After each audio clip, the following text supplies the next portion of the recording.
The legend of the Whispering Tree. They told us never to go near the old oak tree at the edge of town. We heard it growing up, a strange legend passed down by generations, about how the tree was cursed.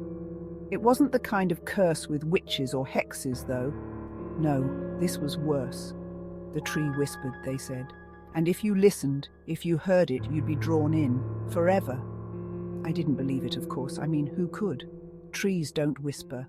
But curiosity got the best of me one night when I was walking home from a friend's place.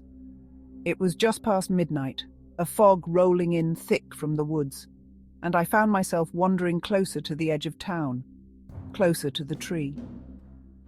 I stopped a few yards away, the massive oak looming over me like a giant skeleton with twisted branches.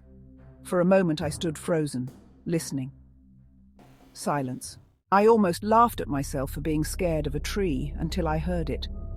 A faint, low murmur drifted through the air, carried by the wind. At first it was barely noticeable, like the rustling of leaves, but it grew louder. It wasn't just the wind. It was whispering. I couldn't make out the words, but they swirled in my mind like a cold breeze. Every instinct screamed at me to turn around, but my feet wouldn't move. The whispers grew more insistent, calling me closer. I took a step, then another, until I was standing at the base of the tree, my hand reaching out, trembling. "Help me!" The voice came clear, desperate and weak. It wasn't just any voice, it was familiar. My mother's voice. She had died when I was 10. My heart pounded, but I felt something cold and sharp dig into my chest. Hope. What if it was her? What if the legends were wrong? What if the tree wasn't evil, but a doorway to the ones we'd lost? The whispers promised answers. I could hear them now, distinct voices. My mother, my father, friends who were long gone. Their voices wrapped around me like vines, pulling me in, begging for release.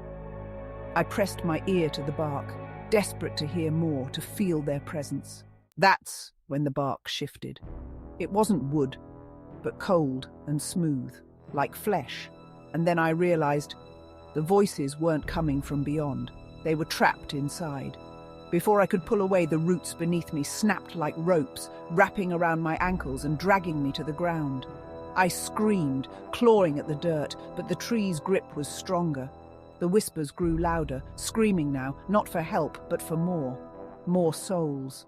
I'm not sure how long I've been here now, beneath the earth, my body twisted into the roots. I don't feel hunger or thirst, just cold. I whisper now too, along with the others, waiting for someone else to hear, to come closer, to take my place.